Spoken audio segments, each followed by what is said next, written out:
డబ్బు ఇదైతే కామన్గా ప్రతి ఒక్కరి లైఫ్లో ఉండేది, నడిచేది కూడా. కానీ కొందరికి అది అవసరం కావచ్చు, ఇంకొందరికి అనవసరం కూడా కావచ్చు.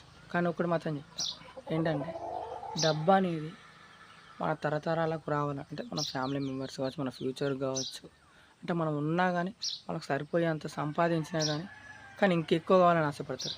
ఎందుకో తెలుసా? మనం మన కొడుకులు కావచ్చు, అంటే నెక్స్ట్ జనరేషన్ ముందుకెళ్ళాలని మనకున్న దానికంటే ఎక్కువ ఆశపడతాం. ఇప్పుడు నేను ఒక స్టోరీ చెప్తా, ఇదేదో గుర్తుంచుకోండి బాగా. ఎందుకంటే చాలామందికి ఎక్స్పీరియన్స్ కావాలి కాబట్టి. ఒక డబ్బున్న వ్యక్తి ఉన్నాడు, అంటే సపోజ్ ఒక సాఫ్ట్వేర్ జాబర్ కావచ్చు, లేకుంటే బిజినెస్ మ్యాన్ కావచ్చు, ఒక రాజకీయ నాయకుడు కూడా కావచ్చు. ఇప్పుడు నువ్వు మంచిగా నీతిగా నువ్వు డబ్బులు సంపాదిస్తున్నావు, అంటే నీకు ఎంత కావాలో నీకు సరిపోయినాయి, అలాగే నేను నెక్స్ట్ జనరేషన్ ఎంత కావాలో దాని గురించి సంపాదించుకోవడం మొదలుపెట్టినావు. డబ్బు నీకు సపోజ్ నీ కొడుకు ఉన్నాడు, నీ కొడుకు నిన్ను చూస్తూ పెరిగాడు, అంటే నీ మంచితనం గురించి నిన్ను చూసుకుంటూ పెరిగాడు. ఎలాగో నీ మంచితనం వల్ల నువ్వు నీ కొడుకును పని చేయనివ్వు కాబట్టి అనే విలువ తెలియదు. ఓకే, కొంచెం నీతో తిరిగింది కావచ్చు, కొంచెం డబ్బు విలువ తెలుసుకోవచ్చు. నువ్వు ఉన్నంత వరకు అయితే డబ్బుకైతే డోకా లేదు. కాబట్టి మనం పోయాక నీ కొడుకు ఏం చేస్తాడు? నిన్ను చూస్తూ పెరిగాడు కాబట్టి ఆ డబ్బు ఉన్నట్లో ఏదో తిరిగా ఖర్చు అయిపోతుంది. కానీ నువ్వు కష్టం విలువ నేర్పలేవు కాబట్టి, అంటే నువ్వు కష్టం విలువ నేర్పు, పని విలువ నేర్పు, దాన్ని ఎలా ఏ సందర్భాలు ఎలా వాడాలి, ఎలా యూజ్ చేయాలి అది నేర్పండి. అది నువ్వు నేర్పకుంటే అది వ్యర్థమే.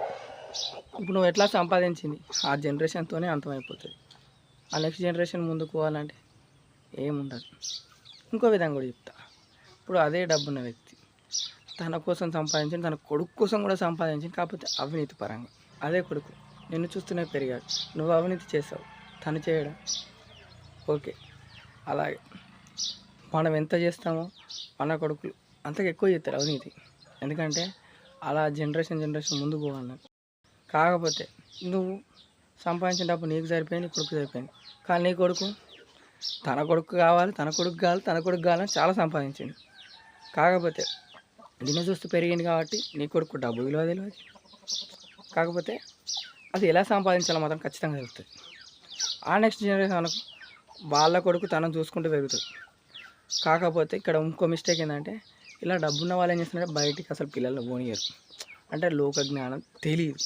అంటే ఎక్కడ ఏం మాట్లాడాలి, ఎక్కడ ఎలా ఖర్చు పెట్టాలి, ఎక్కడ ఏం చేయాలి అనేది చాలామందికి తెలియదు.